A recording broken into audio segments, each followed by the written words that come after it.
So our guest tonight, Tariq, has been a Connecticut resident for since he was 12 years old. You all know him for edible arrangements that he started it's about 10 years ago. Is it 10 years ago now? 15. 15 years ago, sorry. He also has a couple other businesses and foundations that he has that we're going to talk about tonight. Anyway, without further ado, Tariq Farid. And we are going to open up some questions a little later on. So please, anything you think of, Tariq is ready to answer anything you throw his way. So what I want to know is that, first of all, I heard that you bought a flower shop and that's how you started edible arrangements. Why a flower shop? What got you into arrangements, whether flowers or fruit? How did that concept come about? You know, my grandfather actually used to say something when we were young, and my father used to kind of repeat it in the house. He would say that you know, not much English was spoken, and this is back in Pakistan when we were young, that necessity is the mother of invention. And I never really understood that until we got into things. And the reason I got into the flower shop was that my father saw an ad in the paper for a shop for sale, but he kind of misread the ad. It said shop equipment for sale, but he thought it was a shop. He didn't look at for $6,000. And I used to work at a flower shop, Faricelli's in East Haven, in West Haven on Forest Road. And he somehow thought that because I worked at a flower shop watering plants, that I can run a flower shop. And our family actually, you know, it was pretty hand to mouth back then. You know, and my father was very, very proud and still is very proud. He would never take food stamps or anything. He would never take anything. You had to work. Everybody worked. And he said that it's $6,000. He borrowed money from a friend. And that's the brave person who gave him that money. You know, and he said, my 17-year-old wants to buy a flower shop. And I was in high school, and he saw the ad, and we went and we bought the shop. And had no idea what to do when we got there the first day, and so, just kind of learned it. So 17 years old. Yeah. For those of you that don't know, we had a 17-year-old girl who's actually, her parents and her sister are here today. She started up a company. She was here out of Hubcap working. So at 17 years old, what kind of challenges is someone like that facing, especially in high school? Now you're in high school, you're trying to start a flower shop. Well, you didn't even know you were starting a flower shop at the time. What challenges did you have to face? I don't think you're smart enough at that point to know that things are challenges, right? So you open it up, and then you realize that you have to pay rent. The first week we opened, we used to do about $70 a day in sales. So we started opening 7 days a week to figure out that, hey, this is pretty good. And when you're 17, that's a lot of money. I used to get paid at the flower shop. I used to get paid about $25 a week. So I thought this was amazing, you know. Then the rent payments came, you know. Then you have to make a rent payment, and so you learn real quickly that you actually have to make a profit and all those things. But the nice thing is, back then you're not worried about money. You're not thinking this is how much I get paid and this is the thing. You're just working hard and you're enjoying it. I've never been afraid. Before that, I had worked at McDonald's before I worked at the flower shop, and just somehow my parents did a great job. My mother was probably the key person in this, did a great job of just teaching us how to work hard. So you just worked hard, we worked hard. And I you know, sometimes your car would break down, and we do deliveries on a bicycle. So you would go pull up to somebody's house with a box of roses in your bag, and you're pulling up to their house on your bike, and you're dropping off, and they're looking at you like, you're a delivery boy? It says, yes, yes. And you know, Thompson Street, you had a couple of miles you went. But it was fun, you know, it was a lot of fun. So I don't think there were any challenges. I just think that you're young enough and you're careless enough to get through everything. So I encourage, I probably will get my boys by the time they're 15 or 16 into some businesses. And you know, I think it was the best part was that we were 17. How did that impact your social life? Did you have a social life? Well, when you're a 17-year-old in 80s, going to high school and have a flower shop, you better not hope for a social life. So you know, you're not going to have much of a social life. And I went to West Haven High. So but by the time I was 18, I drove a nice sports car, you know, because I could afford to buy one. And the social life really improved really quickly. You know? So a red sports car will take you very far. What would you say the difference is between now and 30 years ago opening a business, but specifically here in Connecticut? a local business? I think there are two challenges. I think parents have changed. I don't think we think that 17 or 16 years old are responsible enough to be able to do things. We were 10 or 12 and we had paper routes, you know, and we went and worked part-time. We'd go ride bicycles on the side of major highways. You know, we do a lot of things that these days parents would probably get in trouble for. So I think that part has changed. Maybe there was more need at that point, and people actually, the kids were busier and helping a lot more in the house. Your parents shared a lot more with you the challenges of the house. You know, they shared with you how, I knew how much my father made. My father made $8 an hour. His raise, he would get a 25-cent raise, and when he got the full 25 cents, he would be ecstatic. And if he only got 12 cents out of the 25, and I don't know how he made things happen at $8 an hour and a 25-cent raise. That's what he would get at the factory that he worked at. So I think that characteristic has changed. So that's you know, so I see my nieces and nephews and a lot of the younger kids that I meet. They don't have the experiences that we had, and kind of some of the brave things we did, and how you helped in the family. So that's one. The challenges, you know, there were challenges. When I opened up the first flower shop 3 years later, I wanted to grow to a second one, but the bank wouldn't give me a loan. You know, for me, it was the best thing that ever happened that the bank didn't give a loan.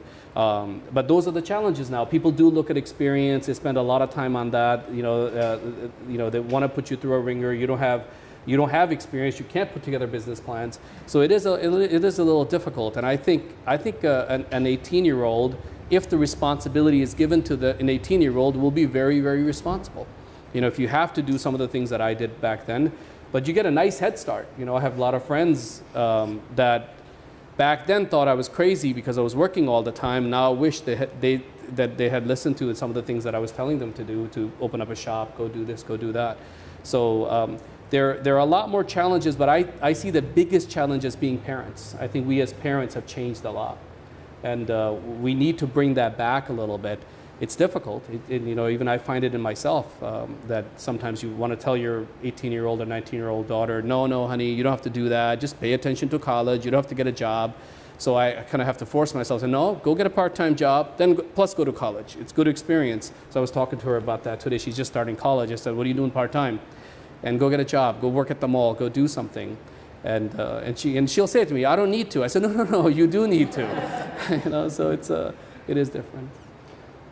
So another thing that I've learned about Tariq is that you had to write some proprietary software for your business. And something intriguing to me is, one, how did you do it? And what did you do with that software? I always loved computers. My father, I don't know how he afforded it. You know, I have to give him credit, and I still give him credit. He bought me a Commodore 64 computer back in see this? We're aging ourselves here. So back in, I think, 83 or 84. Is it 83? 83, 84 with a cassette player is what it recorded everything on. And I started to, and I wasn't a programmer, I started to write scripts on it, you know, just write scripts and everything. But what it did was it made me very comfortable with computers. And when I did the flower shop, by the time we got around to 88, there was no computer software in the floral industry. So went around and found a company that was dabbling with the computer software, took the whole Northeast as their territory, and started to install and service computers. So I went from the flower business in 89. By the time 93 came around, I was 100% in the computer industry, and we were installing computer systems for Teleflora, FTD, flower shops, Wallingford Flower Shop for Sal, actually one of my clients here that I installed a flower shop at. And the challenge was, you know, you're 19-some-year-old or 20-year-old, and you're going into somebody's place and you're telling them they'll install a computer system for you. And first they don't like, you know, how are you going to do that? But I understood the floral industry. I understood how it worked. So we didn't really install a computer system. We told you how to manage your business using a computer. And that was the best thing I ever did. Within 5 years, we were printing money. I mean, we could not support it. We would have customers calling us and yelling that, why aren't you installing my computer system fast enough? So we had a really good problem. So I got into it, one, that it worked immediately. You know, as soon as I did it, people wanted to buy the computer. Having the floral background helped in trying to tell them how to manage their businesses. It was very much relationships. And I enjoyed it. And most of my clients were from Washington, D.C. all the way up to Maine, so I got to travel a lot. And again, it was the same thing. I started it with about $100. Bought some wires, started wiring, and went into a shop. And I'll share a great story with you. We are successful because of the kindnesses of people, along the way. And I've always been blessed. From the first time I bought flowers, I didn't know what temperature is to be set on a cooler. So we bought the flower shop, we fire everything up, I go into this cooler, and the florist had bought the wrong cooler, I didn't know, and it had a temperature from 1 to 10. So I'm sitting there and I'm looking at it like, what temperature should I set? So I'm thinking I want the flowers to be really fresh. I had no idea what temperature flowers should be stored at. So I put the cooler at 1. But putting it at 1 was freezing. I bought from Parati's in New Haven, bought flowers from the father, bought the flowers. I went in and he's asking me, I said, I'm just opening a flower shop. And he's giving me advice on what flowers to carry, what people buy right now. And I go and I set the temperature, and right before Easter, I opened it right before Easter.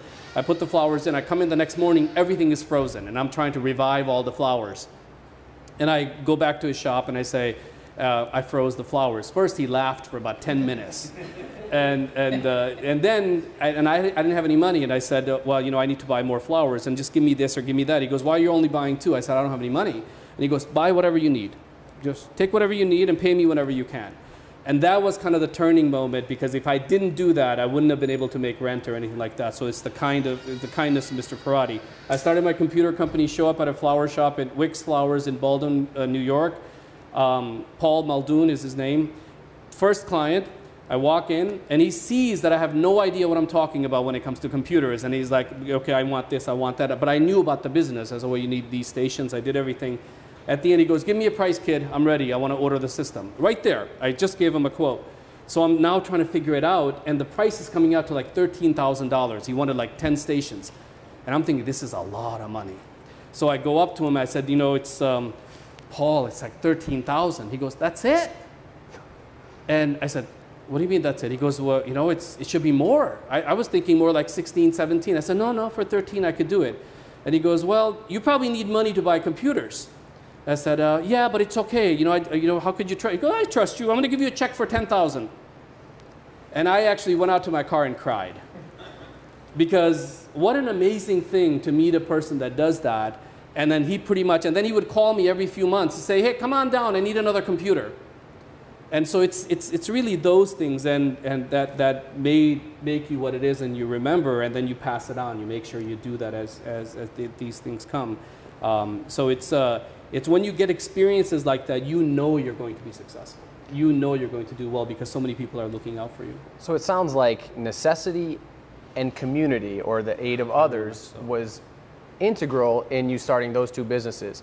So now let's fast forward to edible arrangements a little bit. How do we take the flower business, this budding computer business, and how do we come up with edible arrangements? Well, I had left the computer business by then. A company bought us out.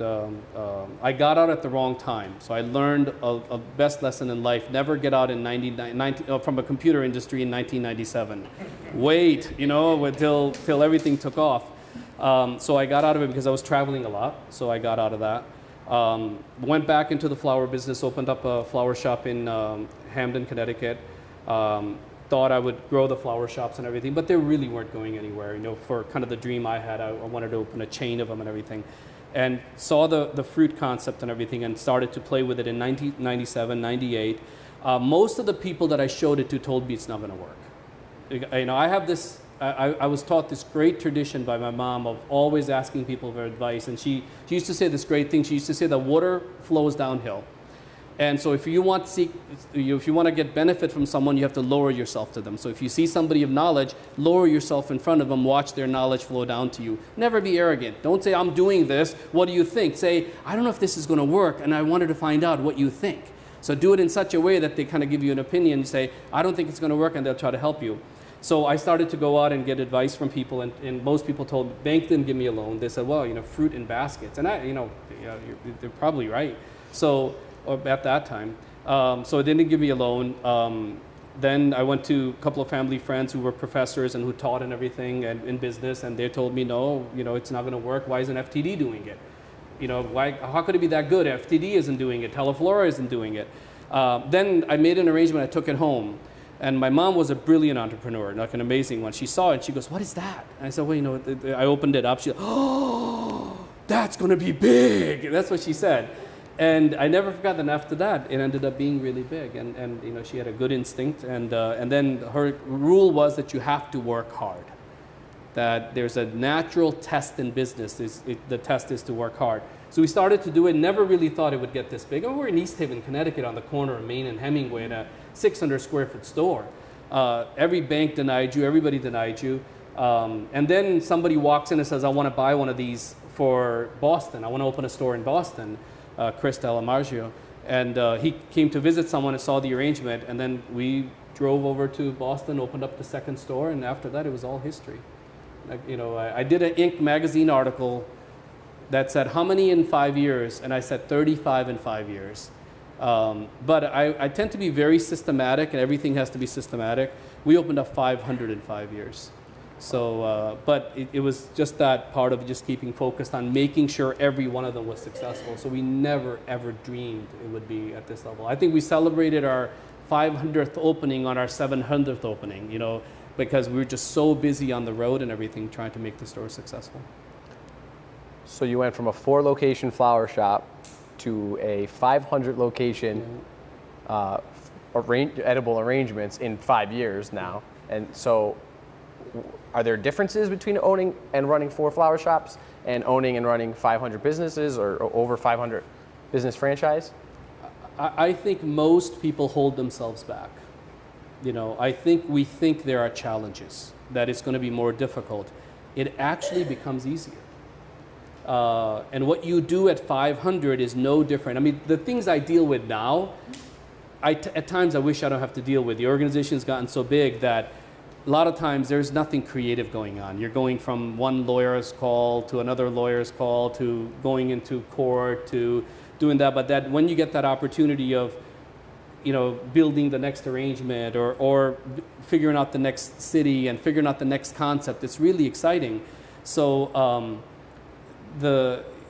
I always felt that it was easier as long as you're systematic, So I built my first shop, and somebody asked me they want to open a store in Boston, and I was opening my second one because everybody told me that you really got to put something in Fairfield County because edible arrangement is more of a Fairfield County thing, not an East Haven, Connecticut thing.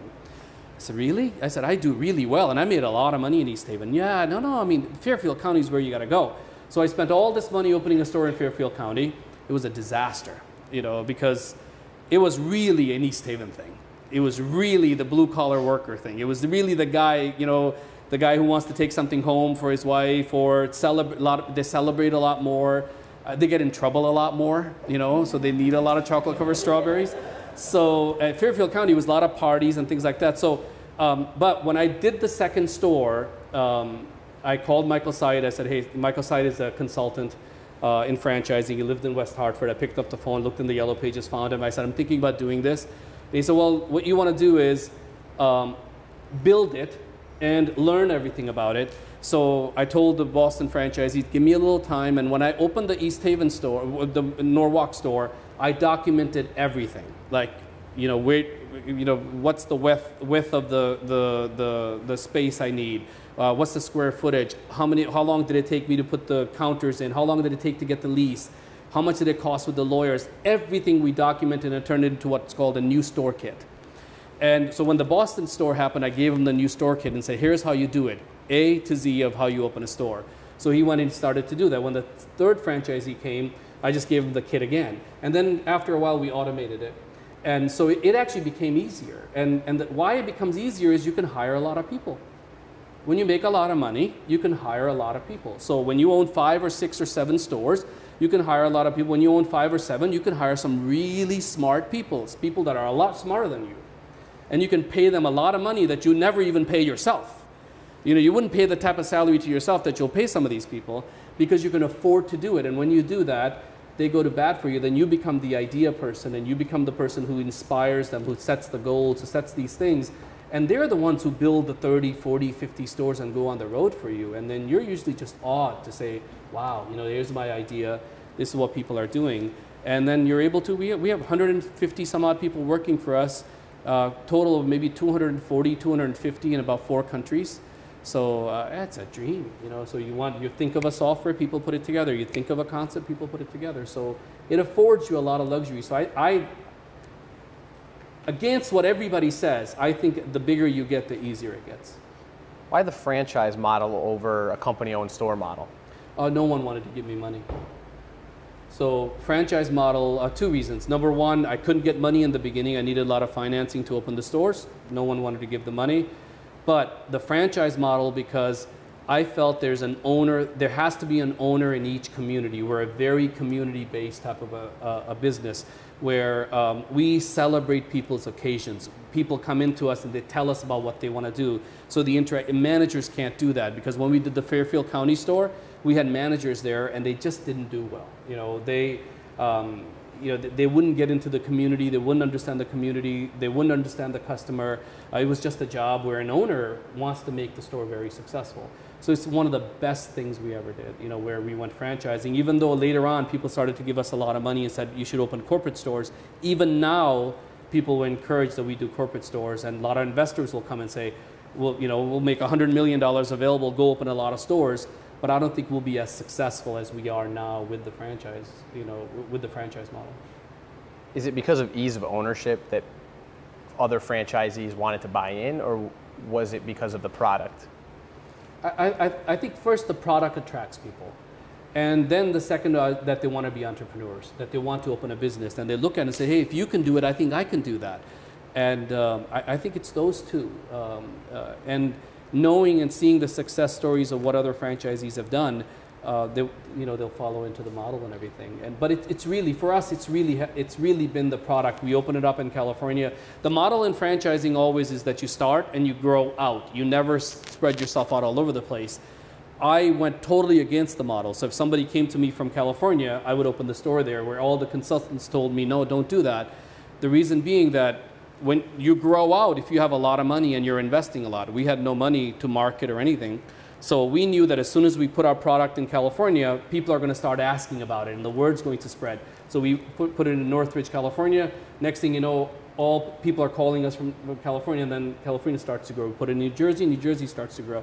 So we kind of went against the norm, and our product is really what put us on the map at every level. Well, that's good. I wanted to know, what is it about fruit arrangements that attracts people? Or what is it? Why do you think people even want to buy fruit arrangements? I think people want to gift and people want to celebrate, right? And we really did it at the right time. In the 80s, why I felt the fruit business would do really well is because you would hear from the customers in the flower business that it dies, that, oh, I'm paying a lot of money. So there was always that perception.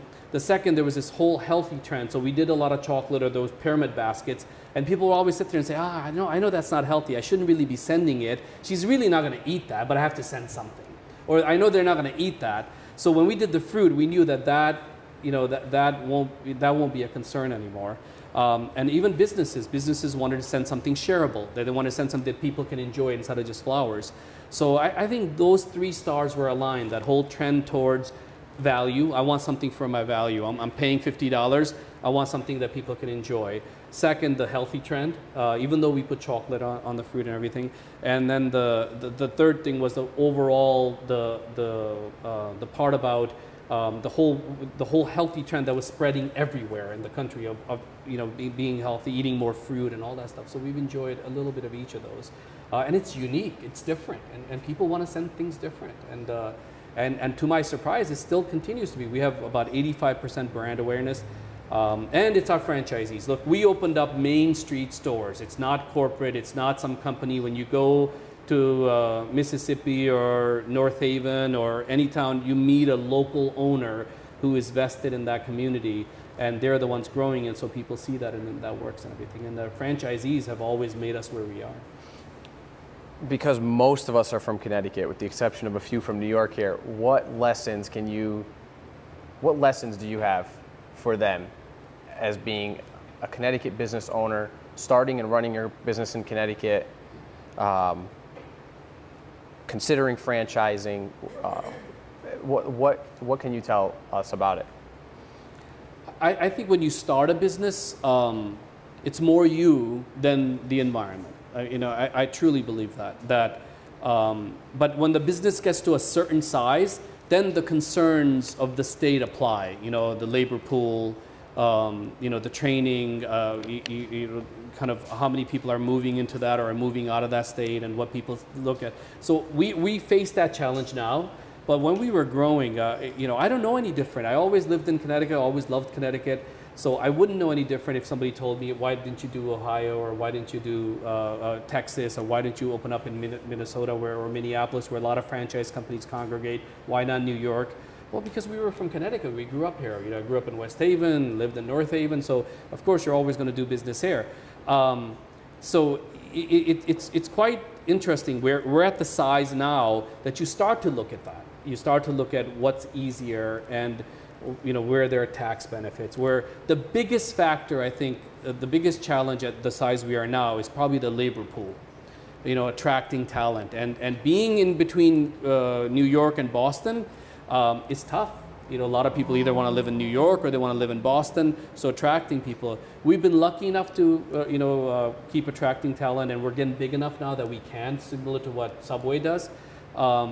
But when you're starting a business, and when your business is at a smaller size, I don't think it's an issue at all where you are. I think it's what you do, and what the culture you create, or the environment you create, and some of the things that you're doing for the staff. It really, you have to look at that more than looking at, I'm opening this business. I did that. I opened my second store in Fairfield County because everybody told me that's where edible is going to be successful. Our store in Waterbury did more business than our store in Fairfield County. And that was like against what everybody told you. Waterbury, why are you opening a store in Waterbury? Well, because we're in New Haven and tons of people call us from Waterbury, and we're sending a van there every week. So, and next thing you know, we opened up in Waterbury. It was our #1 store for the longest time, Waterbury, Connecticut. So it's so we've always kind of gone, I'll go to New Jersey and somebody asks me, where should I open? Newark. Why Newark? Well, because there's tons of people there. That's why. Let's open in Newark, and it always worked. Let's open one in Elizabeth. So it's just, it's that quantity of people and everything. So sometimes following those instincts works really good. So Connecticut has always worked well for us. I know, speaking from my own personal experience, I want to be a multinational CEO, much like yourself, if that ever happens. What are the responsibilities you have day to day now? Oh, God. It's clearly changed from when you were running the store and setting the refrigerator and whatnot. How does that change? I think you go from managing processes and managing the business to managing people. So the sooner you can make that transition to managing your management team, not your overall people, the more successful and the sooner you will get there, because it's really developing the people who are going to go manage their people and kind of grow the organization. And that probably was the hardest part for me. I love touching stuff. I love making an arrangement. I love going in and straightening out the office. I love butting into people's businesses and everything like that, and people don't like that. So I had to train myself to say, no, let me go sit with the manager and kind of explain that this is what I see wrong and this is what needs to improve. And so it's that transition. And then you have to deal with a lot of stuff that is not enjoyable, and the sooner you can turn around and start to enjoy it, the sooner you'll be successful. And just know that it comes with the territory. The first lawsuit we ever got served, Hugh Keefe was my attorney, and I had never gotten served with a lawsuit. And I lost sleep for 3 days. I show up at his office, I'm in bad shape. He goes, what's wrong? I said, I'm like so nervous about this. He goes, why? You really think you're gonna get to 300 stores and get to this size and not get served with a lawsuit? Get over it. This is just the first of them. It's gonna happen a lot. And you're gonna get this, you're gonna get that. So it took a while, and then you start to realize this just comes with the territory, and you learn to manage it. Somebody calls you and says, somebody slipped at one of your stores or ate something at your store and they got sick from it. you can't hide. The approach is that you get aggressive. So what you do is you go in the exact opposite direction. The sooner you can get comfortable with that, you'll be successful. I used to have this rule when I opened my stores that whatever your weakness is, that is going to be your demise. If you don't like doing marketing, that's what's going to make your business fail. If you don't like doing accounting, that's what's going to make your business fail. If you don't like customer interaction, that's what's going to make your business fail. So I would train franchisees and find out that what don't they like doing. So we have franchisees that never wanted to go in the front of their store because they really didn't like interacting with people. So I would say that's what's going to make you fail. And I would spend 2 weeks with them trying to get them to get to the front of their store. And if I didn't like accounting, or if somebody didn't like accounting, I would teach them accounting. Say, you have to learn accounting. That's what's going to make you fail. So I think that's, it's really that. I spend a lot of my time in areas that I may not be comfortable in, but you have to watch those. If you don't watch those, it's going to be the demise and everything. So I will take whatever no one else wants. So if I know that we are losing an executive in a certain area of the business, I'll take that over and I'll run that for a certain amount of time until I find somebody else. So it's not as fun as it used to be, but I get paid a lot of money, so it's not about fun anymore. So I have to do it, right. And I have to lead by example. So, what's your passion? What makes you wake up every day and want to go to?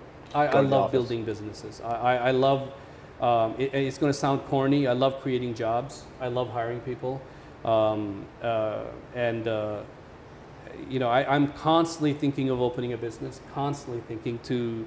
My wife's dismay and everything, I'm always trying to stay busy. I love that, and I'm never worried about the risk of it. I think opportunity is something you take advantage of. Risk is something you mitigate. So once you take advantage of it, there's going to be some risk, and you figure out how to get through that risk, and that's how you get where it is, where you are and everything. So just opening businesses and handing off to the next generation a business that's very healthy, that they take to a whole new level. I love this tradition of all these families, the DuPonts and all these families that built these amazing businesses, and then the next generation takes it over, they take it to the next level. So, I love building businesses. So let's switch gears a little bit. You love businesses, you clearly love people. Let's talk about your charitable foundation, the Tariq Farid Foundation. What led you to start that? I know that you do a lot locally, but you also opened a hospital in Pakistan in your mother's hometown. So tell us a little bit about the mission there. My grandfather had this, and my mother had this great tradition that you have to give back into the community. A lot of these charitable foundations that we did, when I bought my first building, I took a loan from my mother. And when I went to pay her the loan back, she didn't take it back. She says, no, do something, and she was very ill at that time, and she passed away a few years later. She said, do something and build something in my memory. So we built a hospital. So I think really she planted that seed. And we always had a tradition of that you have to give back and everything. And what's very important to me is, you make a lot of money, and I don't think that making the money gives you the joy. The real joy is when you do something with that money, right? I like building businesses, so I can take that money, redeploy it, build businesses. And we went and we were at this convention this year, and the franchisees, we had probably about half of our franchise body there, and somebody asked me, like, how many jobs have you guys created? And we created close to 10,000 jobs. So when you look at that this idea that started out in East Haven, Connecticut, that now we have about 10,000 people working in our organization, that's pretty amazing. And so then, religiously, there's a tradition that we have to give a certain amount of our profits and a certain amount of our money in charity. So there's a religious requirement. Above and beyond that, you want to teach that and pass that on to your kids. And I think kids, I love that analogy of that as soon as a prince is born, that he's being trained to be a king. So they don't naturally become kings. The king starts to train him. And so I think my next generation, I have to train them. And my mother did a great job of training us. She would send us off to the neighbors. Whenever she would make anything, sweet dishes, we'd go off to the neighbors to drop off the plates at 5 neighbors. And whenever something happened, whenever something happened in the community, you go off and you go check up on people and everything. And she didn't have money, but luckily, we're blessed enough to have money that you want to send that tradition. So, Bill and Melinda Gates have done an amazing job of some of the things they're doing. So you want to follow in that tradition, but you don't want that to die with you. So you set up organizations, you set up structure to say, we work very hard in our businesses, and that brings us money, but then we should work just as hard in helping the community and working, but there you need to spend time. And it should run just the way your business is run and everything. So we're trying to do that, and I hope one day those will be as big as some of the organizations we have here. And what a, you know, I don't think this tradition is as strong anywhere in the world the way it is in America. I love this when you go to the Rockefeller Center and the family, you know, built these museums and built these things. So we've got big shoes to fill. So I think, you know, you have to, a healthy community, you have to give back to the community. You have to do it. And I don't do as much as I really need to do compared to the blessings that we've gotten from the community.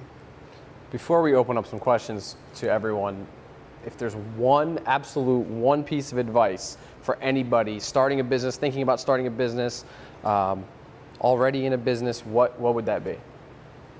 You know, my theory on anyone thinking about starting a business is really simple. You know, you start a business for two reasons. You only should start a business for two reasons. Number one is skill, and number two is ability. One, you have a skill that you know you should apply into business, and it's going to work. You know, you're an architect, and you're a really, really good architect, and you always want to be an entrepreneur, open your business.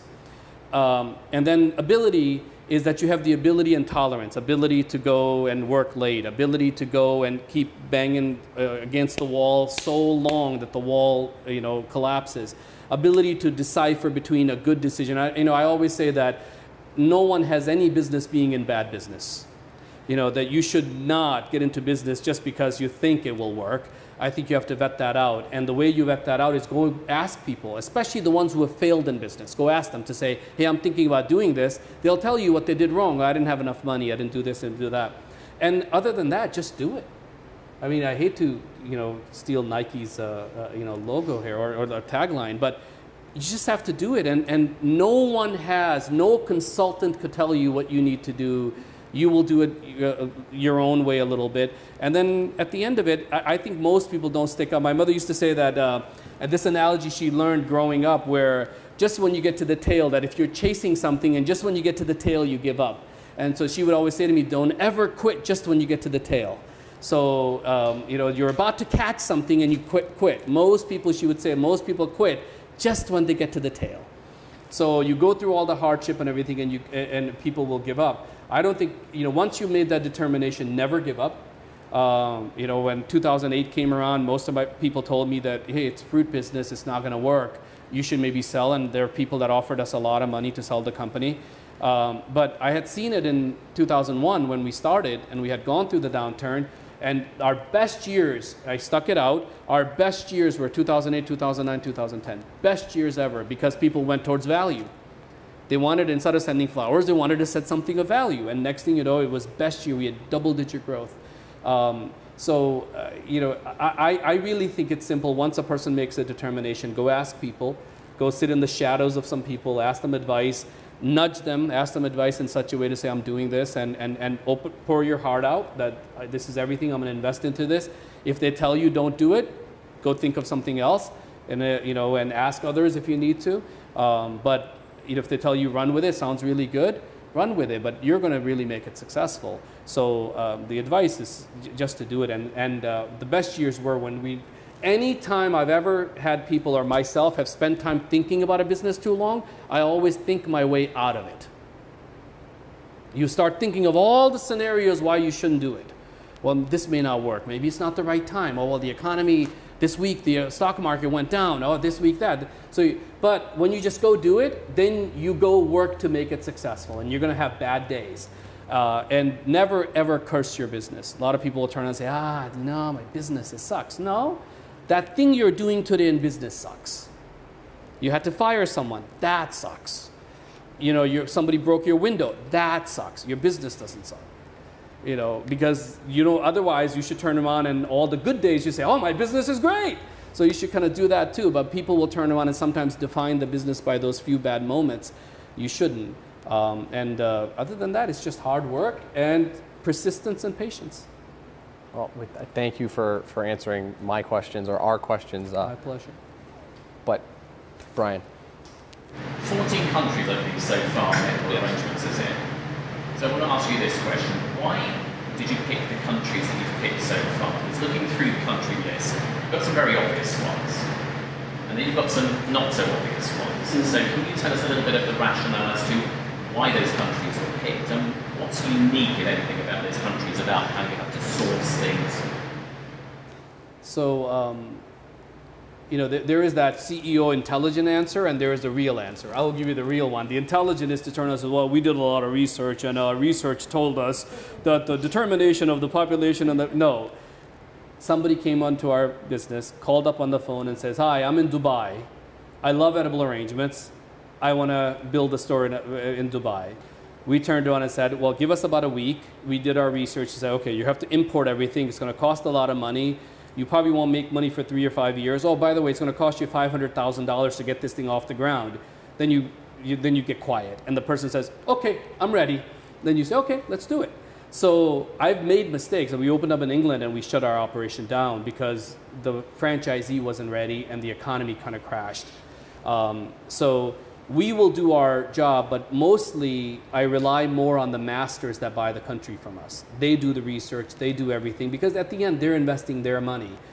We never sell any countries. We will not go out and market any country and try to sell it to anyone, because I think the success of that country is dependent on the person who's investing, not me, because my people probably won't even know what happens in the country, you know, or what we need to do.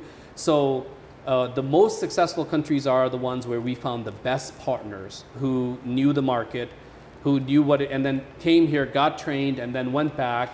And then they'll come back and like what happened in Dubai or the Middle East, hey, dates are really popular. What can we do? We said, okay, send us tons of dates. So we dipped dates, we stuffed dates, we did skewer of dates, and we turned on and made arrangements with dates and sent them pictures. Say, here's what you could do. And that's kind of the support we do. I was in Dubai right now because we're opening up a warehouse with one of the masters. So it's really the magic of those people that make us successful. China is something I knew that would be really big that we need to get into. But it's a really tough market to get into. There, we spent a lot of time finding the right partner. We did a lot of homework there. We were already sourcing things from China. We have a company that we import everything that we opened up back in 2001. And ended up finding the right partner, and they're just doing amazing. But it's more they choose us than us choosing them. But what happens when the country turns into like a conflict country? I'm going to bring into the conversation now Russia. Russia is one of your countries. Now obviously it's got its ongoing situation. Oh, we're not in Russia. No. We were going to go in Russia, and then we backed out of it because of the conflict. And is that because it's the whole brand thing as well, and obviously apart from what's going on in the country? For me, it's more the thing that this person is about to, like Egypt. About 4 years ago, a very strong party came to us and says, we want to do stores in Egypt. And we were hearing little issues in Egypt. You know, you always heard issues, and I have a lot of friends from Egypt, so you pick up the phone and like, yeah, something's going to happen. Why? Because Hosni Mubarak is getting to a certain age and all that other stuff. So we told him, look, you're going to invest a lot of money. You're going to spend like $1 million trying to get into that market. And if the market gets unstable, you're going to lose a lot of money. Fine, our brand will get tarnished to say, hey, you shut down in Egypt, but you're going to lose money, and at the end of it, it's not going to be helpful for us, and we won't be able to support it or anything. So we never ended up doing Egypt, and what a great call. Libya, same exact thing. We had a party come from Libya. Libya is it. It's the next future. They showed us plans. We looked at it, and it looked really good. But we said, well, we're not comfortable right now. I mean, my family's from Pakistan. Most people ask me, why haven't you opened stores in Pakistan? I said, well, my family's from Pakistan. I know Pakistan. So that's why, because it's Pakistan. So, but I have other operations. My father's there. We have other businesses there. So it's more the investment of that franchisee, because if they're not successful, then somebody else is going to look at it and say, so-and-so failed. No one remembers the 99 success stories. They only remember that one failure. So they won't sit there and say, oh, they had 99 stores that successfully opened, but everybody asks you, what happened with that one? You know, so for that reason, we've been lucky in a lot of the markets.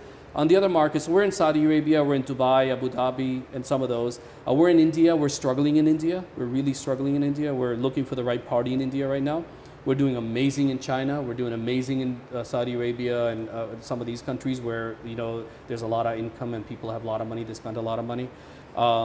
So other than that, it's mostly been and people choose us, and then we've been very, very lucky to stay out of other markets. And to be able to be brave enough to say, no, I'm sorry, we're not going to do it. And have the luxury to say that, which is pretty good. I don't let my salespeople, international I handle. I don't let my salespeople sell international. I actually sell international. What do you think nobody's ever emulated or tried to challenge you? Because, I mean, like frozen yogurt was a big thing. It seems to be having a bit of a resurgence. And then suddenly they die away because obviously, there's stronger competition. There doesn't seem to be anybody that I can think of immediately that is like an edible arrangements challenger. So why do you think nobody's really tried to challenge you? Well, don't jinx me first, so, that's the one. So let's keep it going. I think people see it from the outside as that it's easy. It's really not easy. Our business is not easy. We source a skewer. Why? For safety reason. We used to use bamboo skewers. And that's an accident waiting to happen. So we had to turn around and find skewers that collapse and things like that. The containers we source, they have to be food safe because there's actually food in it. So a lot of people, we have competitors that do it now, and we actually have to call that competitor out. We'll have a small shop somewhere, start making arrangements. We have to call them out to say that basket that you're using, that's a floral basket. That paint has lead in it. You can't do that. It's actually not healthy. So there's a lot more that goes into it, and we were lucky enough that we were the first ones doing it, and every time we had to source the product, we actually went and sourced it from China, and we set up a company that did that. So we own the sourcing mark, so it's not like we built some other companies that source the product. So we can contain it that way. There's proprietary things. When we are doing double dipping and we're doing the skewer, we have a patent for 20 years on the skewer, so no one can really do a fruit skewer. So there's other things. But it's hard. Many people have tried. It's really, really hard. And I think we've gone through those stages where the company's gotten to a level now that those growing pains that people have to go through and those money-losing days that people have to, a lot of our franchisees have struggled for the first 1 or 2 years. Every business struggles in the first 2 years. But you're part of a larger company that at least you see others are successful and you know that it's going to work. So I just think it's that, and then probably luck has a little to do with it too. So I guess, there's a little bit of luck. It's on the front. When you're about to develop a new product or a new line, and you want to get it out, you want to get it to the exposure, how do you decide or make a decision as to whether or not you think it's going to work or not? How do you get that? Well, how I decide and how my company decide are two different things right now. So I am still that, that type of, where we'll look at something, and if it feels good, and if you see it, this whole to wow you came up because it was December, middle of December, right before Christmas in East Haven, Connecticut, first holiday, people would walk into the shop and say, well, it's the middle of winter, you're putting fruit in these baskets, how is this actually how do I know it's going to be good? So I would turn around and simply, and because I had customers say it, I would put the arrangement in front of customers, people would say, wow, whoa, that's nice. So I turned around and came up with this slogan that says, it will wow the person who receives it, otherwise I'll give you your money back. So we have that model that follows all the way through now. We're about to launch a yogurt line, talking about yogurt, because it's been so overplayed. But when we do it, we'll do it in such a way that it'll be a wow. So for me, the thing was that my own people, when they make something, they should look at it and say, wow, no, that's good. Wow. So I think that part tells you you're onto the right thing. As long as you're not convincing yourself. A lot of times you'll convince yourself, I think this is going to work. And then when they say that, I say, no. If you think this is going to work, it probably isn't going to. So now the nice thing is that through social media, my company, they'll end up putting in front of 5,000 customers, get the customers to give feedback and even put price ranges. It's pretty amazing what they can do now, where we would turn around and kind of make it and then just pray. You knew it would work and you loved it, but most times when that feeling is good, the customers will love it too. So there's half of that. So for me, that's very important. When every month we sit down and all the new ideas are put up on we eat a lot of fruit that day. We eat a lot of chocolate covered strawberries. We sample a lot of things, and then we'll go through and say, okay, those are all wows. No brainer on those. Let's move those. These, I don't know. Let's test these. So then they'll test those and everything, but then we'll test the other ones as well. So I think you just develop this intuition, whatever you want to call it, where people get excited. And when people get excited about something, they make it successful. You know, when they like it, they make it successful. We had launched this cupcake arrangement, and it was one of our most popular arrangements we ever launched. The reason being that most of the 18 to 20-year-olds, 24-year-olds that work in our stores, they loved cupcakes. So when you walk in there, oh, you got to see our cupcake arrangement. You know, they just made it so popular that it was popular with the customers. You know, so there's a lot of that when people, you know, buy into it, they make it popular. Not in the international, but in the States, when you have somebody that's running, let's say, an area like Newark, Yes. do you as from the corporate decide the placement of those stores in the cities, or do you let them do it, or do you work together? How does that work? Well, in the beginning, we let the franchisees do it. Now we pretty much have mapped out the whole country. So we know in the U.S., the biggest growth for us is U.S. I mean, the international is a nice icing on the cake, but it's really the U.S. is the market. I mean, if anybody came to me and said, you know, I'm thinking about doing this concept, where should I go? U.S. You don't go anywhere. I mean, most of those countries are a liability unless you get to be a big organization and you can absorb that. It's a nice, you know, it's kind of a nice stripe on your jacket to turn and say, oh, you're in that country. You know, a lot of those you lose money because what you spend on an international travel and stay in a hotel is what you get in royalties. So we've mapped out the whole U.S. You know, we have a lot of data people here. It's amazing. We have 15 years of data, customer, recipient, what they sent, where are they, what's our ideal customer. They'll take that, they'll study that data, and they'll map out where the stores are, and then they'll project it out for the next 10 years. So it's that slow, steady growth of 100 stores a year for the next 10 years. Okay. When the internet and the World Wide Web really took off, how quickly did Edible respond to that technological shift? And would you say that's when expansion really started to happen for Edible? I owned an IT company. The magic for me really was this IT company. You know, I was so comfortable in IT that before we opened stores, we had a website.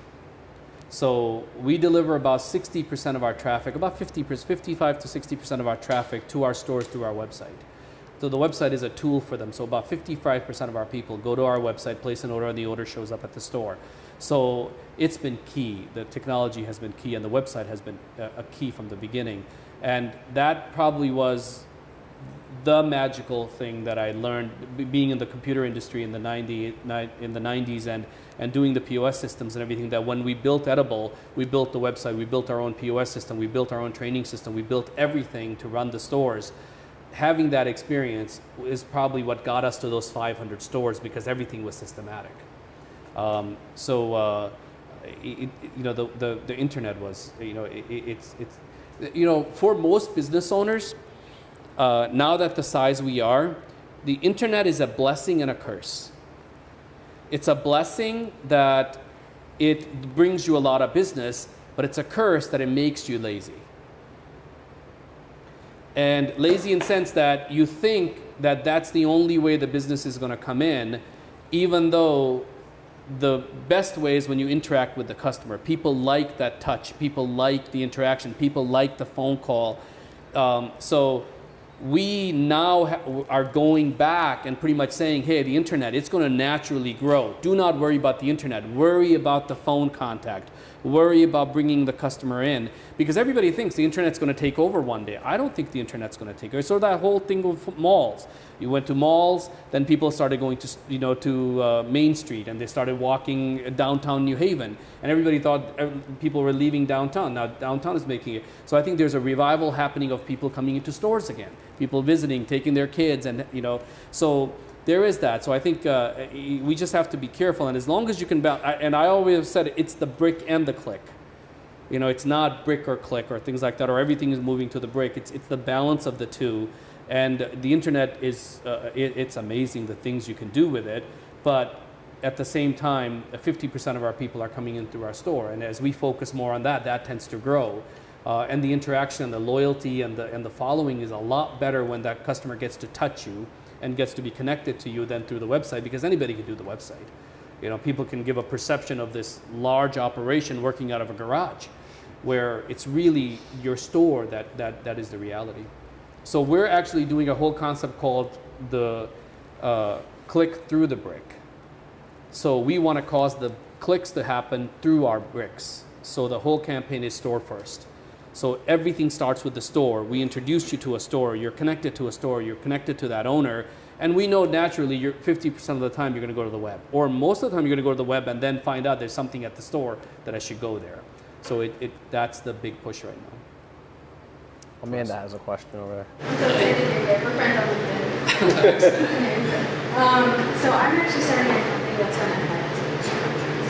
So when you started your first store that's international, what were any pitfalls or obstacles that you faced? Everything you do internationally is a pitfall. So you just have to go in knowing what wheel is going to fall off when, because so many things are out of our control. So what countries? I'm actually a citizen there as well. Paraguay? Paraguay, okay. So the nice thing is that you know the country, so look, I think we should take our kids as soon as they turn 17 or 18, put them on a plane and send them. The world is global now. And China is doing it more than the Americans are doing it, where most of their kids are here. And they're going back and creating businesses that are just amazing. So, my daughter, as soon as she finishes college, she'll intern or work in China for a year just to kind of go get the experience, because the world it's global now because of the internet. So what you're doing is amazing, to be able to learn what you learned here and to kind of build a bridge and everything. So for you, because you understand the country and you know the market's real easy, so so the pitfalls are, I call it the googly-eyed effect, which is that you go there and you think everything's going to just work great.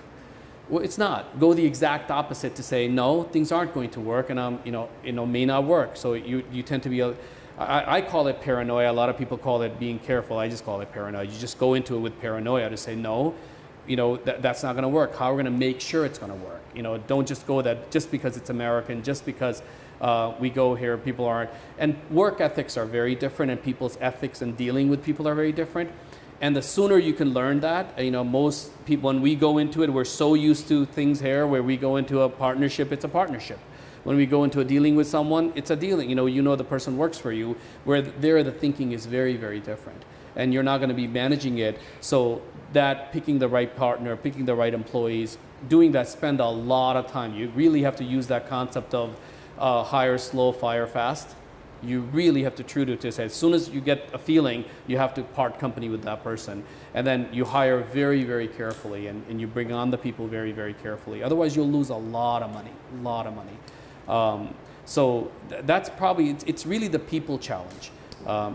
Being from that country, you understand that a little bit and everything, but being honest to yourself, that's very important. And setting your expectations, leave a little room for surprise.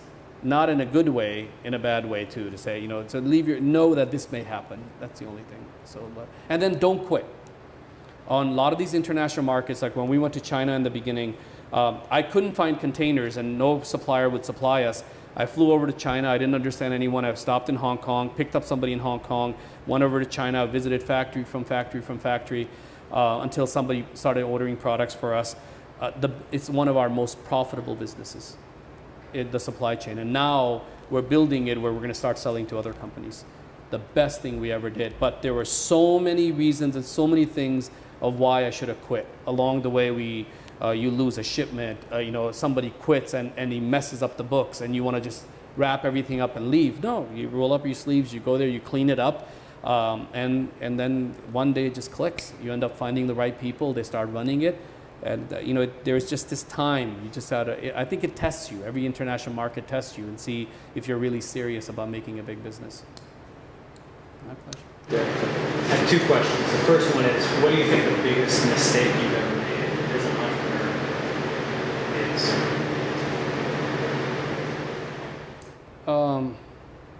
I think I made a lot of little mistakes, but I don't think I made any big mistakes, because if I made big mistakes, I wouldn't be sitting in front of you right now.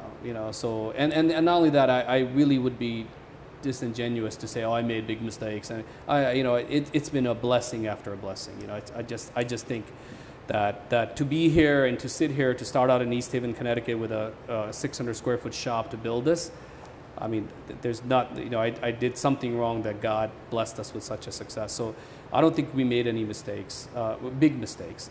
I made a lot of little mistakes, you know, that, you know, and some of those mistakes were that I didn't listen to people. You know, my grandfather was big on partnerships. He said 2 partnerships. His opinion on partnership was, number 1, avoid them. Do not ever do them. You know, that's, you know, so I'm like, well, that's not an option sometimes. He goes, well, then if you're going to do it, put the paperwork together before you actually spend 1 cent into it. And define everything, meaning if you are the majority owner in it, define you're the majority owner. If you are going to run it, tell them I'm going to run it, I make all the calls and everything. And then tell your other partners from the beginning, give them bad news. And they'll agree with you and they'll sign anything before you start the business.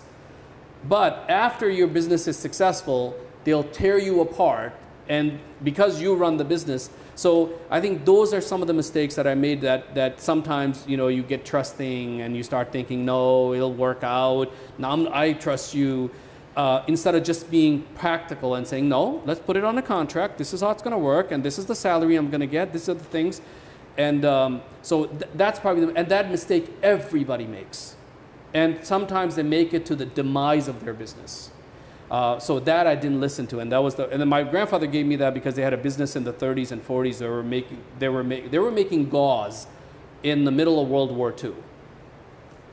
And they said that they would have a line of trucks 10 to 30 deep waiting to pick up gauze. So they said they were cotton farmers. They grew cotton. And somebody told them that, hey, instead of selling cotton, I want you to buy these ginning machines and make gauze. And he said, we started making gauze, and then next thing you know, there was a shortage of gauze in the world, and we started, you know, but within 2 years of that business becoming very successful, third year into it, it pretty much went out of business because of family infighting. They had no contracts, they had nothing, not defining who does what, all that other stuff, and so people randomly started choosing, no, he's the president now, he's the CEO, he's this, he's that, and at the end of it, there was fighting, and they kicked out the person who they really needed, and when they kicked them out, the business went out of business. So they weren't protecting the business. So I think in business, one of the best lessons I learned is that you always protect the business, because the business is going to take care of everyone else. It'll take care of the family, it'll take care of everyone, because the money trickles down. But if the business is the one that's under attack, you're in trouble, because if that's where people start, you know, so setting up a proper structure in the business, setting it up right at the beginning and everything, and being bold enough to say, hey, this is what's going to happen and this is how I'm going to do it, it has to be done that way. That's probably one of the little mistakes. Second is not making rules for yourself.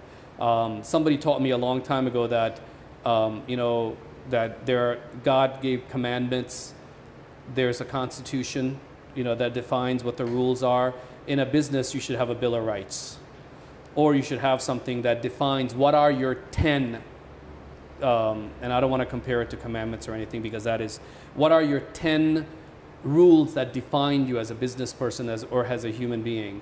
And I did it for a little while. I would always get up to 3 and I wouldn't do it. Then I started to force myself, and every year I will write down the 10 things.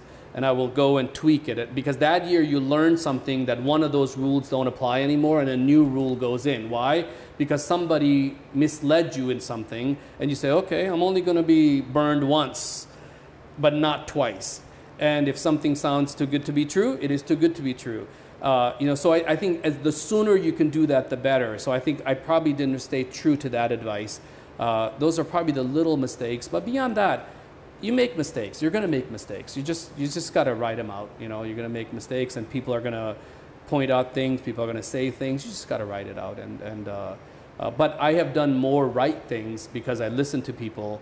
When I started a business, there's this great tradition in business. This I learned. You know, I would sit at circles, and people will tell you about how under the table, you know, like not paying people cash, and. My grandfather had this rule. He said that stealing is stealing, even if you steal $1 or $1 million, and if you turn around and you steal from the government, it's still stealing. So he goes, there's no blessing in stealing, so don't ever steal. And people would give rules about, oh, but the taxes are so high and all that stuff. He goes, it doesn't really matter. There's, you know, it will work. So I would go by Bradley's. Back then it was Bradley's, and I was wondering, like, I know all these people are telling me they own businesses and they pay people under the table, do all this stuff. Bradley's doesn't, and look how big they are. Walmart doesn't, look how big they are. Could it be that they got so big because they always do it right? So I think a lot of those things were very, very, so because you will get an audit. You will have an audit in the 10 years or 15 years of your business. The audit that I had lasted 5 minutes. They came in, they wanted checkbooks, I put everything in front of them, looked at everything, and then the lady said, okay, thank you. I said, well, what happened? She goes, well, we wanted to do a labor audit, but we saw checks written for $5. And I said, well, I ever pay everybody, even if a person came in and they worked 1 hour and they were paying $5 an hour, I would write them a check. He said, well, we saw that, we knew that you're not hiding any money. So, and that came back, that advice that my grandfather gave, otherwise it would have cost me so much money. So I think those things, of the things you do right and you stay true to, are more important than the mistakes that happen. Because if you do those things right, the mistakes that happen aren't really your doing. Somebody tricks you, somebody steals something, somebody turns on and does something. And you always survive those, you always survive them. It's when you try to outsmart things is when you get in trouble. Then you risk. The greatest asset we have is time. And in growing a business, the greatest things you're wasting is time. What you're losing is time. And if you're not doing it right every day, you're never going to get that time back. So doing it right from the beginning, because there's just this test of time that happens that the business just takes off one day. I mean, like WhatsApp, $19 billion. I mean, these guys are making this little Instagram thing going back and forth, staying true to their thing and just, not selling it to anyone, doing it the right way, doing all that stuff. Suddenly Facebook comes around and pays them $19 billion for it. Stuck it out. So I think you just got to stick it out. So it's probably the doing the right things and then writing out the mistakes and everything. You had one more? I did. Shoot. What's the most important thing you've done to build a positive culture? I tell you, I haven't been that good at building good culture. I tend to be very focused on product and very focused on the success of something, that at times I'm not the best of people from an environment point of view, because I'm so focused on trying to make something successful that I'm not feely touchy. And I think people have to work hard. I think we all have to work hard. People have to carry their weight. And when in our organization, I would say there's probably about, you can count them, people that just work so hard that they carry maybe 80% of the company, So I tend to focus on those people. And then, so what happens at that point is a lot of people will blame you that you don't focus on everyone. And I had to train myself to kind of go and focus on others, because they add value, they have something. So I think there is a bit of that. But we have people, we have a culture committee, so you have to set these things up. We have a culture committee, and the job of that culture committee is to work on culture, and they do all that. And I focus on big picture stuff. Now I'm focusing a lot on the team leader owning their people. So if you're the VP of operations, all the people under you are your people. They're not the company's people, they're your people. You own them. If they're happy, great job. If they're not happy, it's your fault. So I think that, but as a business owner, we sometimes forget that. We think everybody's our responsibility. So if somebody's not happy, and it's the greatest lesson I ever learned. I mean, this I just started doing about a year and a half ago, to say, no, Janet doesn't work for me. Janet works for you. So I don't even know her. You hired her, all that stuff. So it took me a lot, because I used to think that they work for me, it's my responsibility. It's not, because I am disconnected. I'm focusing on big picture stuff, and if I don't do that, and I'm starting, so I think you have to set that up. You have to set up the culture. For me, getting the business done is very important. So I've set up other people that take care of a lot of those things now and everything. And you should do I think every business should do that. And it's so important now with the next generation of people that are working for you. They're very socially connected. They're always on Facebook. They're spending, average 6 hours on Facebook or social media every single day. So I think the office environment or the work environment has totally changed. And a lot of us don't keep up. I just did a little thing about a week and a half ago. We're pushing Facebook all through our system, every franchisee to have their Facebook page. But come to find out, most of my executives aren't even comfortable on Facebook. So we're actually training all of them on how do you use Facebook, why do you need it, and all that other stuff. Why should you have a page? So I think doing some of that, what your employees do or your staff is going to do, getting involved in that is very, very important. And it's so easy now. You see their birthday, you just write, happy birthday. And it's not like you have to take them to lunch anymore or do all the stuff we used to do. You know, well, happy birthday, and send them a little thing. You know, and you could do it, you know, in a broadcast. So the expectation is, I think the expectation is very low compared to write a card, take them out to lunch. And now you just go to their Facebook page and put up a little video. You know, oh, hi, happy birthday, you know, something like that. So, but learning that new way is very important because that's the generation you're hiring. That's the one who's going to take your business over and run your business. So we have a whole group of people that do that in our company now. All right, last question. Right? Yeah. Go ahead. Cupcakes. Cupcakes, yes. No, you mentioned cupcakes. So I'm just curious, did you make the decision to go for cupcakes before or after Crumbs, sadly, crashed and burned? I actually know the CEO of Crumbs, so... Okay, and if it was after Crumbs, say sadly, closed its doors, are you concerned about whether or not this is a direction to go in because cupcakes seem to be in a bit of disarray now? Oh no, we never did real cupcakes. It's a pineapple cut in the shape of a cupcake that's double dipped. So it's still fruit, but we just love the shape of cupcakes, you know. So it's more the shape of cupcakes than actual cupcakes. We would actually never do real cupcakes. So, you know, there was an opportunity to work with a lot of these companies and everything. Yeah,